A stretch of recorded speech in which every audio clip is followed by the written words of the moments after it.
बिस्मिल्लाहिर्रहमानिर्रहीम। अस्सलाम वालेकुम व्यूअर्स, आप देख रहे हैं डाइनिंग और परफेक्ट लबी शीरी कैसे बनाया जाए कि ठंडा होने के बाद भी गुठलियाँ भी ना बने और ना ही जमा जमा सा महसूस हो, मिठास भी परफेक्ट हो। तो जनाब आज सभी टिप्स आपको इस रेसिपी में मिलने वाली हैं। सभी यूट्यूब फैमिली को एडवांस में ईद मुबारक। रेसिपी पसंद आए तो चैनल को सब्सक्राइब कर दें। बेल आइकन को ऑल पे कर देने से आपको वीडियो का नोटिफिकेशन सबसे पहले फ्री में मिल जाएगा। बिस्मिल्लाहिर्रहमानिर्रहीम। जो रेसिपी को शुरू करते हैं। इस रेसिपी में दूध 1 लीटर हम इस्तेमाल कर रहे हैं। ये फुल फैट मिल्क है, रूटीन में हम जो लेते हैं ना वो ही। ये काफी गाढ़ा है, सो 1/4 कप पानी इसमें शामिल करके हिला के डाल देते हैं। 3 सब्ज इलायची का छिलका थोड़ा सा खोल लिया है, इसे भी शामिल कर देते हैं। चूल्हे की आंच को मीडियम लो ही रखा हुआ है। ये बॉइलिंग पॉइंट पे आ गया, सो एक दफा चम्मच चला लेंगे ताकि इसका टेम्परेचर डाउन हो जाए। साथ ही आंच को बिल्कुल लो कर दिया है। लबे शीरी में 5 खाने वाले चम्मच मोटी वाली सुइयां हम इस्तेमाल कर रहे हैं। सुइयों का अपना बहुत मजेदार सा जायका होता है, इन्हें अलग बॉईल करने की बिल्कुल भी जरूरत नहीं होती। इसमें बारीक सुइयों को इस्तेमाल नहीं किया जाता। डालने के बाद अच्छी तरह से मिक्सअप कर लेंगे ताकि आपस में चिपके नहीं। दूध दोबारा से बॉइलिंग पॉइंट पे आ गया है, सो हीट को बिल्कुल लो रखते हुए इसे पका लेते हैं। लो हीट में 10 मिनट के अंदर सुइयां गल चुकी हैं। वनीला कस्टर्ड 2 खाने वाले चम्मच भर के लिए आधा कप दूध में अच्छी तरह से मिक्स कर लेते हैं। ऐसे कि इसमें गुठलियां ना रहें। एक ही पैन में बना लेने की वजह से ईद के मौका पे बर्तन भी कम बनते हैं। बस मेन ट्रिक तो कस्टर्ड की मुनासिब मिकदार ही होती है।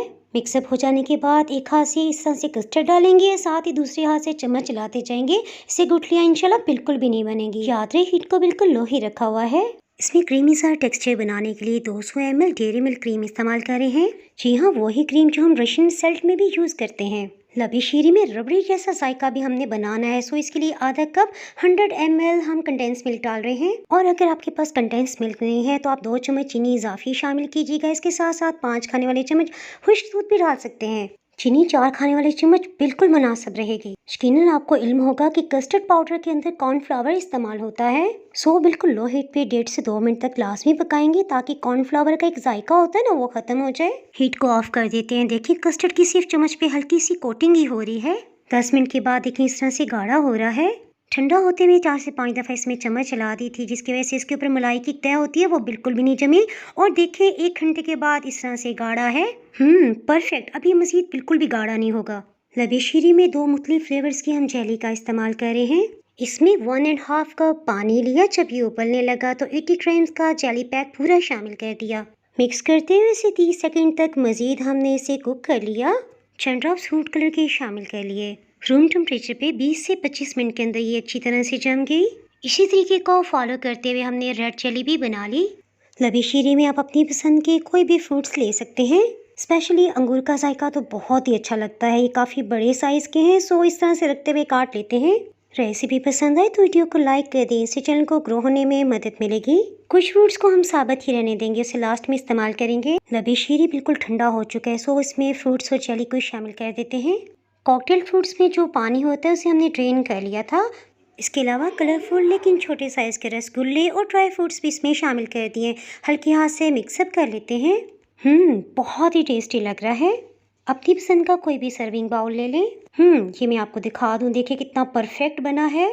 क्रीमी से लबी शीरी की वजह से फ्रूट्स भी अच्छी तरह से कवर हो गए और ये बिल्कुल भी गाढ़ा नहीं है।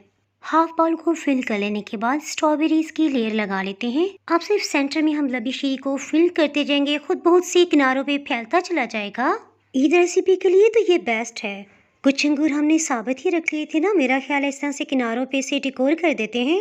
कुछ बादाम के पीसेस, छोटे साइज के रसगुल्ले जो होते हैं ना, इन्हें चमचम भी कहा जाता है। आप इसे ज़रूर बनाइएगा, फिर मुझे कमेंट सेक्शन में बताइएगा कि आपको कैसी लगी। मज़ीद रवायती और कॉन्टिनेंटल डिशेस देखने के लिए चैनल को सब्सक्राइब कर दें। दुआ में याद रखिए, फिर मिलेंगे किसी मज़ेदार सी रेसिपी के साथ। उस वक्त तक अल्लाह हाफिज़।